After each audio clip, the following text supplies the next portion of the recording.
आज की क्लास में हम लोग पढ़ने वाले हैं 1793 का चार्टर कानून। क्या है ये कानून और क्यों लाया गया था इस कानून को, हम सारी बातें जानेंगे इस वीडियो में। तो आप सभी का बहुत बहुत स्वागत है इस वीडियो में।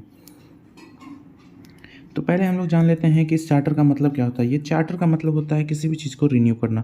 यानी जब उस टाइम पे ईस्ट इंडिया कंपनी लाया गया था तो उसके रूल्स एंड रेगुलेशन को जो रिन्यू करना होता था, तो इसी चार्टर कानून में लाया गया था कि कैसे ईस्ट इंडिया कंपनी के रूल्स और रेगुलेशन को रिन्यू करना होगा। और इस एक्ट का एक और नाम रखा गया था जो कि है ईस्ट इंडिया कंपनी एक्ट 1793। ये आपके लिए बहुत ही इंपॉर्टेंट है आपके एग्जामिनेशन के लिए, तो आप इसे ध्यान में रखेंगे कि इसका दूसरा नाम क्या रखा गया था, ईस्ट इंडिया कंपनी एक्ट 1793। इसने लॉर्ड कॉर्नवालिस को दी गई काउंसिल के निर्णयों के ऊपर अधिभावी शक्ति को भविष्य के सभी गवर्नर जनरल एवं प्रेसिडेंसियों के गवर्नरों तक विस्तारित कर दिया गया था। लॉर्ड कॉर्नवालिस को जब बंगाल का गवर्नर बनाया गया था तो उन्हें बहुत सारी शक्ति प्रदान की गई थी।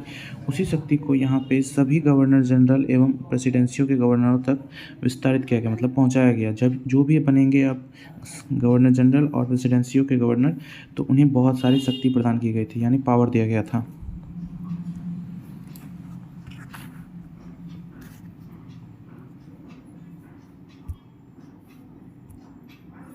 इसने गवर्नर जनरल को अधीनस्थ बॉम्बे और मद्रास प्रेसिडेंसी की सरकारों के ऊपर अधिक नियंत्रणकारी शक्ति प्रदान की थी। यानी जो बंगाल के मद्रास के प्रेसिडेंसी और महाराष्ट्र के प्रेसिडेंसी हुआ करते थे, उन्हें बहुत सारे अलग अधिक नियंत्रणकारी शक्ति को प्रदान किया गया था। यानी कि ओवर राइडिंग करने की पावर मिल गई थी यहाँ के गवर्नर को। कहाँ के गवर्नर को? मद्रास के, और यहाँ पे महाराष्ट्र के गवर्नर को ओवर राइडिंग पावर दिया गया था इस एक्ट के तहत। इसने भारत पर व्यापार के एकाधिकार को अगले 20 वर्षों की अवधि के लिए बढ़ा दिया गया था। यहाँ पे मतलब है कि जो ईस्ट इंडिया कंपनी को लाया गया था 1600 ईस्वी में क्वीन एलिजाबेथ के परमिशन पे इंडिया में ट्रेड करने के लिए, जो कि एक मोनोपोली के तहत लाया गया था। मोनोपोली का यहाँ पे मतलब होता है कि किसी भी अदर कंपनी को इंडिया में ट्रेड करने के लिए नहीं देना है। तो इस एक्ट में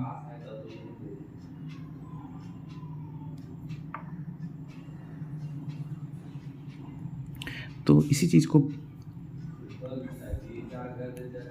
तो इसी एक्ट में यहाँ पे रिन्यू करने का जो पावर मैंने आपको बताया था स्टार्टिंग में, तो इसी एक्ट के थ्रू, इसी इम्पॉर्टेंट पॉइंट के थ्रू अब हर 20 साल पे एक कानून को बनाया जा रहा था, जिसके कारण 20 साल के लिए एकाधिकार को बढ़ा दिया जाता था ईस्ट इंडिया कंपनियों के व्यापार के लिए।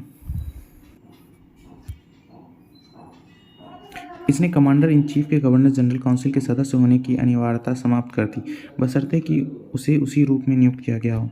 यहाँ पे हमने पिछले एक्ट में पढ़ा था कि जो गवर्नर जनरल थे हमारे लॉर्ड कॉर्नवालिस, उन्हें कमांडर इन चीफ का भी पद दे दिया गया था, लेकिन इस एक्ट में दोनों चीज़ों को अलग अलग कर दिया गया।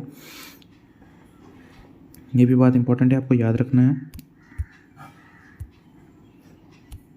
इसने व्यवस्था दी कि बोर्ड ऑफ कंट्रोल के सदस्यों तथा उनके कर्मचारियों को भारतीय राजस्व से ही भुगतान किया जाएगा। यानी जो बोर्ड ऑफ कंट्रोल ब्रिटेन में रह रही थी और जो वहाँ के सदस्य थे, कर्मचारी थे, उन्हें भारतीय राजस्व से ही वेतन दिया जा रहा था। इस एक्ट में ही इस चीज़ को लागू किया गया। इस महत्वपूर्ण पॉइंट को आप याद रखेंगे, आपके एग्जामिनेशन के लिए बहुत इंपॉर्टेंट है कि बोर्ड ऑफ कंट्रोल को कहाँ से वेतन दिया जाता था चार्टर एक्ट में। तो भारतीय राजस्व से बोर्ड ऑफ कंट्रोल को वेतन दिया जाता था चार्टर एक्ट में, वो भी 1793 के एक्ट में इसे लागू किया गया था।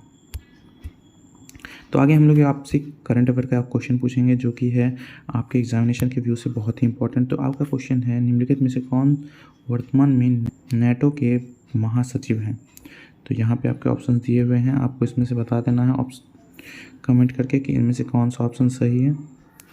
तो मिलते हैं अगले वीडियो में। Thank you.